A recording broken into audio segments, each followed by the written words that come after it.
Taxpayers, the people who send their children to independent schools and pay for it, are also paying their taxes to send other people's children to school.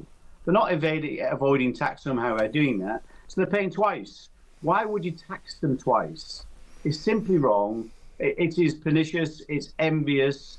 It's all about class warfare. It's spiteful. We would absolutely reduce that VAT that's been applied to private schools, and there's business rates. Well, we can speak now to the chair of the Conservative Party, Kevin Hollinrake MP. Hello to you.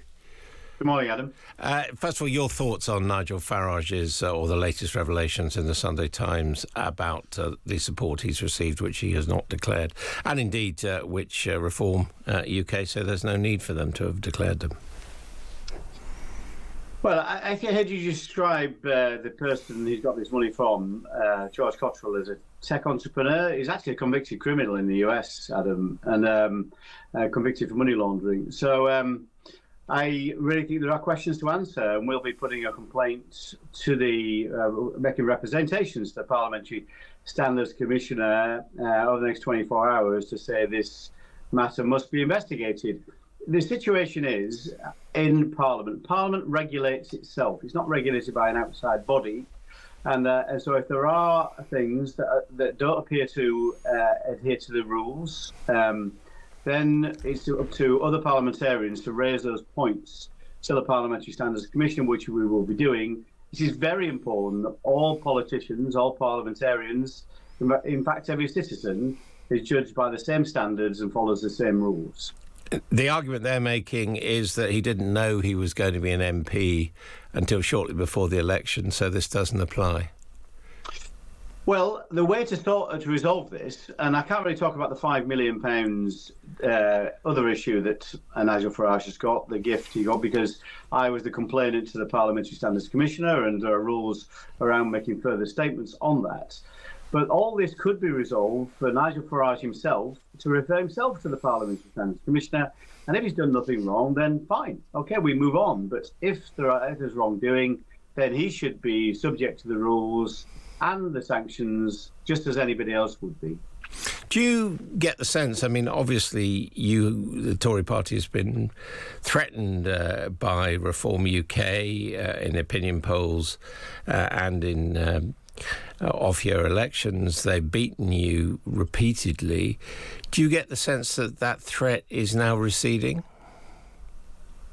Well, I mean, if you look at the facts around that, clearly we still have a lot of work to do, but we're making gains. The reality is we were 14 points behind Reform in the 2025 local elections. If you look at the popular vote, we are 7 points behind them in May of this year. So we have that gap, and there's been a further narrowing since. So we are making ground. We don't take anything for granted. This is about us setting out our platform in how we would govern the country. Kemi Badenoch, who is the most popular leader in the country, has been very clear what we need to do. She's the only leader, the only political leader who's setting out the tough choices that need to be made. We need to cut the costs of welfare significantly. We believe we can cut the cost of doing government by about £47 billion a year and use that money to reduce debt, but also to cut taxes, cut red tape, and properly fund our defence, which is in urgent need. There's about a £13 billion black hole in the defence funding. We need to fill that gap now, and we've got a plan to do it. On the question of VAT on private schools, getting comments come in from our readers. Taxing education is barbaric, says one. I see it as vindictive, perhaps more than spiteful, and it's been a Pyrrhic victory. And also Joe is saying blatant lies from Murray on VAT on school fees. They said at the time it would fund more teachers. It is not. The contempt for voters is palpable. They may not be able to remember what happened 5 minutes ago, but we can. First of all, if the Conservatives are in power after the next election, would you cancel VAT on private schools? Yes. And business rates that have been applied for the first time, I think, ever in history, because these were charities and charities don't pay business rates. So that's totally wrong. Those things have been applied. And the reality is, I heard James Murray in the previous interview, 100 schools have closed since these changes were introduced. 40,000 children are now going into the private sector, into the state sector. which has put huge pressure on class sizes, as you referred to, and there are 1,900 fewer teachers in our school system, state school system. So all these rules, all these changes have been totally counterproductive. And I do think Kevin Burnham is absolutely right when she said these changes were spiteful, and it's about class warfare. It is not about sensible economics. The counter-argument would be, why should a small minority of children, I think we've been talking about 10% or less of the school population, why should they be subsidised by other taxpayers? That's just not happening. The taxpayers, the people who send their children to independent schools and pay for it, are also paying their taxes to send other people's children to school. They're not avoiding tax somehow by doing that, so they're paying twice. Why would you tax them twice? It's simply wrong. It is pernicious. It's envious. It's all about class warfare. It's spiteful. We would absolutely reduce that VAT that's been applied to private schools and there's business rates. And crucially, would also scrap the family farm tax, which is a similar spiteful policy for farmers, and the family business tax, a similarly spiteful tax for family businesses. Where would you get your money from to run government? Well, as we've said, we'll cut the cost of doing government. All those plans are costed. We've got a fully costed plan to reduce spending through things like benefits reform, things like cutting the size of the civil service. All those add up to about £47 billion a year. You can see all that on our website. And half the cost of that reduces the amount of debt we're accumulating every year, and half of it cuts those kind of taxes. Now, you are a man of the North, you represent North Yorkshire constituency. Presumably you welcome Andy Burnham's plans for rebalancing and a number 10 of the North. It amazes me because, I don't dislike Andy. I've worked with him on a number of occasions, but to think Manchester, the North starts and ends at Manchester is ludicrous. There's plenty of other parts of the North. There's the North East, there's the North West, there's Cumbria, there's Yorkshire, all those kind of places. We don't get a look at it. It's all about Manchester. No, we don't want to rekindle the Wars of the Roses.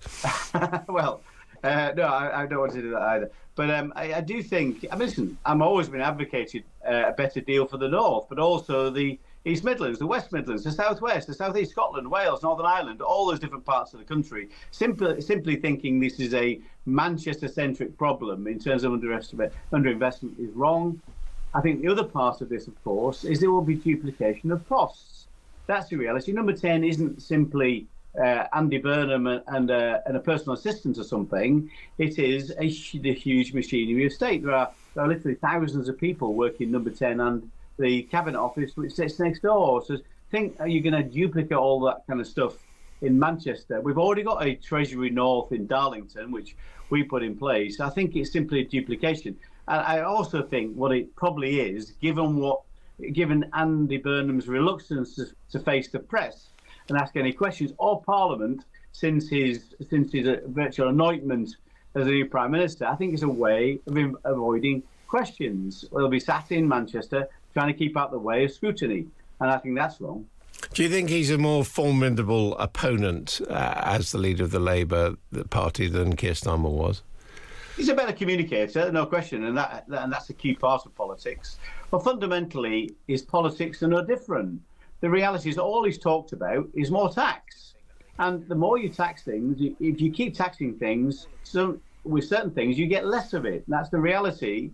And as Pat McFadden, one of his colleagues, has said, all Labour MPs talk about is who can we tax to increase benefits, to pay more benefits. And that's the reality. All we're going to see is more tax and more benefits. You're not going to see the vital things that we need to do right now. We need to cut the cost of welfare so we can cut taxes and properly fund defence. That's what we need to do. I don't think he'll take those tough decisions. What have been your dealings with Andy Burnham? You say you like him. I mean, a lot of Tories are saying that they find him likeable personally. How well do you know him? Well, we were parliamentarians together. I entered Parliament in 2015. I think he became mayor for Manchester. I think it was 2017. I think. So we had a couple of years as parliamentarians together, and also spoken at one or two events in Manchester that he's hosted. And so he's a very, very likeable chap. But the job of Prime Minister is completely different from being a mayor. what you do as mayor, you get money in from central government, you bang the table, you get more money and you spend it. As Prime Minister, you've got to find either you got to tax more or you've got to cut costs of government. And I think we know the answer to that with Andy Burnham is going to tax people more. And that's going to have a detrimental impact. It's going to further depress confidence in business. And business confidence is critical if you want businesses to invest, which then creates jobs and generates revenue, which can be taxed. That's what should happen. We're seeing lower levels of economic activity than we would have seen otherwise had Labour not increased taxes by over 60 billion a year. All you're going to see from Andy Burnham is more tax, because that's what Labour know how to do more than anything else. So in those circumstances, there are going to be more taxes. Why is the Conservative Party not calling for a general election? Well, because there are some other priorities right now. We will call for a general election if Andy Burnham does not work with us to do what needs to be done in terms of cutting the cost of welfare so we can fund defence today. The reality is, according to our defence experts, the NATO could face an attack by 2030. That's only 4 years away. We need to fund our defence forces immediately. The only way to do that is to reform welfare. So if Andy Burnham's willing to do that, cut the cost of welfare, we reckon the savings of about £23 billion a year, so we can defend defence today. That's what we need to do. Now, if he won't do that, and we'll find out pretty quickly, he hasn't faced any scrutiny yet, he's not faced Prime Minister's questions yet, we'll know pretty quickly in probably September, October, whether he's willing to do that. If he's not, then absolutely we want a general election, because defence of the realm is too important to play party politics with. Kevin Hollinrake, Chair of the Conservative Party, thanks very much indeed for joining us on Times Radio.